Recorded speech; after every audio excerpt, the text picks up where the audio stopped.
Hey all, this is Kasank Keperu for Project Illuminated, and today I want to talk about the war that is being waged on the male figurehead. So, if you've been paying attention to the media, you'll see that there has been a shift in the way things are being disseminated through the mass media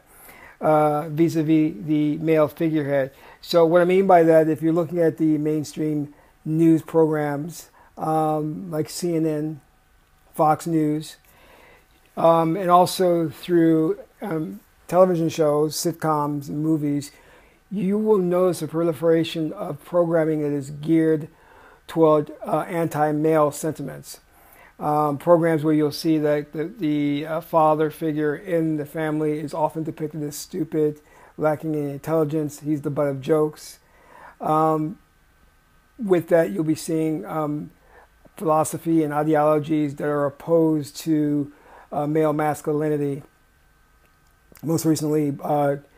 Obama had a Christmas toy giveaway to children to where he was actually giving the young kids, the boys, dolls. And the parents were questioning this, and he wanted to create a gender neutral type of environment for children to grow up in, which was totally ludicrous. Not the rapper, but just ridiculous. It's an erroneous concept, thinking that gender is a creation of the mind and not so much a development by natural evolutionary stages.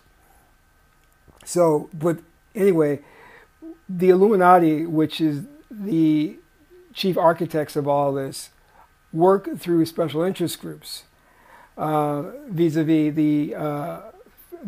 feminist movement. So what they're doing is basically disseminating information which is stating, point simply, that the cause of the troubles in the world is male masculinity. And you'll see this coming out of third wave feminism when they talk about rape culture, that the penis or the phallus is evil, where the vagina is life-affirming and things of that nature. So this is something that we have to be very keenly aware of that's going on, and this is exactly an attack on our way of life and our natural being as males and females, because when you levy this type of attack against the male figurehead, then you're also creating an imbalance to where the female principle, the yin, cannot properly express itself as well. So what exactly is going on? Because I want to break this down into tangible concepts so that you can walk away from this video with a full understanding and perhaps formulate a plan or a method of counterattack that will help us to bring back a more life-affirming way of living. So if you look very closely at the black community, the African American community, because I think that community is a litmus test of what is going on, because there is a tendency by the oligarchy to enforce these policies first and foremost upon the disenfranchised to see how it will be accepted and what the results will be in terms of their lab rat tests, and then taking that same methodology and then putting it more on a larger scale with the white population. So within the African American community, we have seen essentially this assault on black male masculinity, and what they have used as their proxy is the black female. She has been the one that has been championing their causes for the destruction and breakup of the black family unit, and also the sporadic attacks on black male masculinity. And so how is this done? This is done again through the white female feminist movement, indoctrinating black females with their ideology, which has no practical application for black women of any income level or stature in life. The whole idea, in which I was trying to educate a lot of the Afrocentric brothers and sisters about, this whole concept of calling black women queens, which I understand in their mind is symbolic and denotes beauty, and not so much the royal title appointed to them through the African lineage,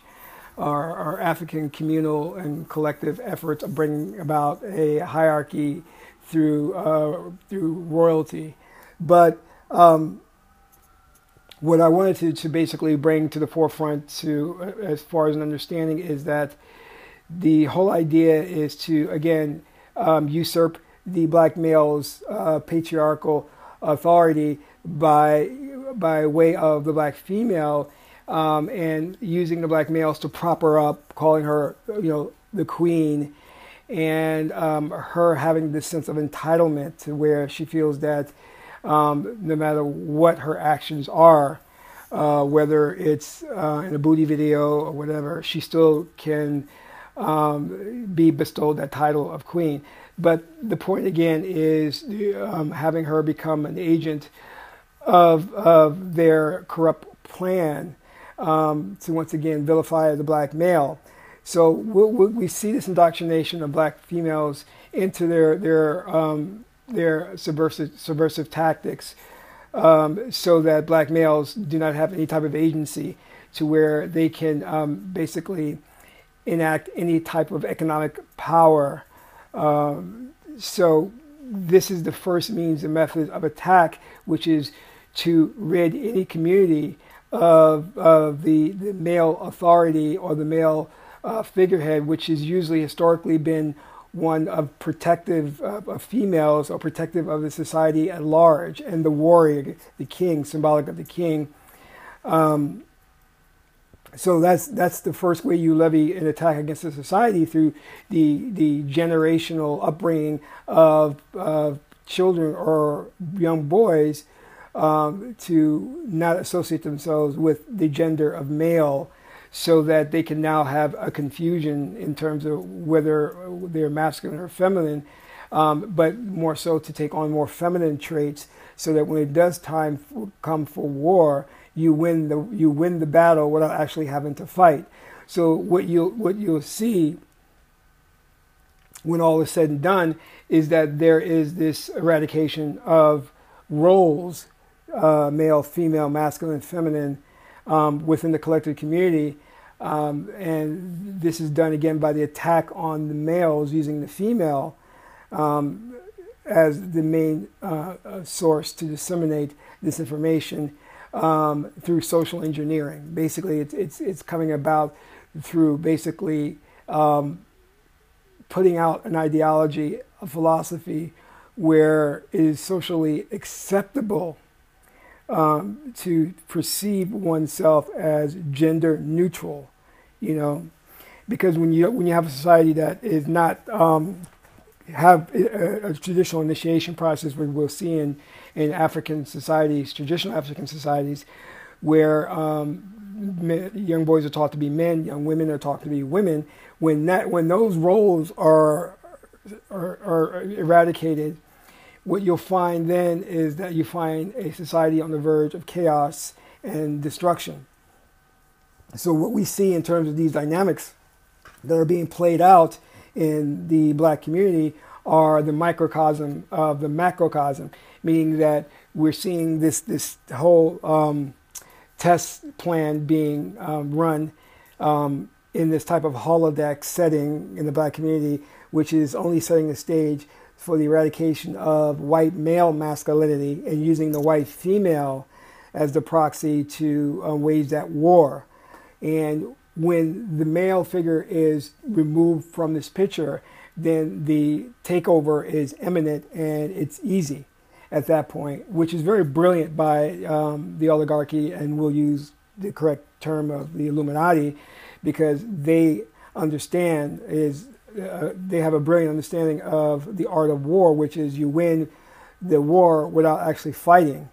If you've done everything correctly in your preparations, then the battle has already been won without any swords being drawn or guns being drawn. So we have to look in terms of what's going on through mainstream media, through social engineering, where we are seeing as though the women are being used, whether in the black community or the white community at large, as the means and method to eliminate the male figureheads so that this war can be waged and successfully won without any bloodshed on both sides. So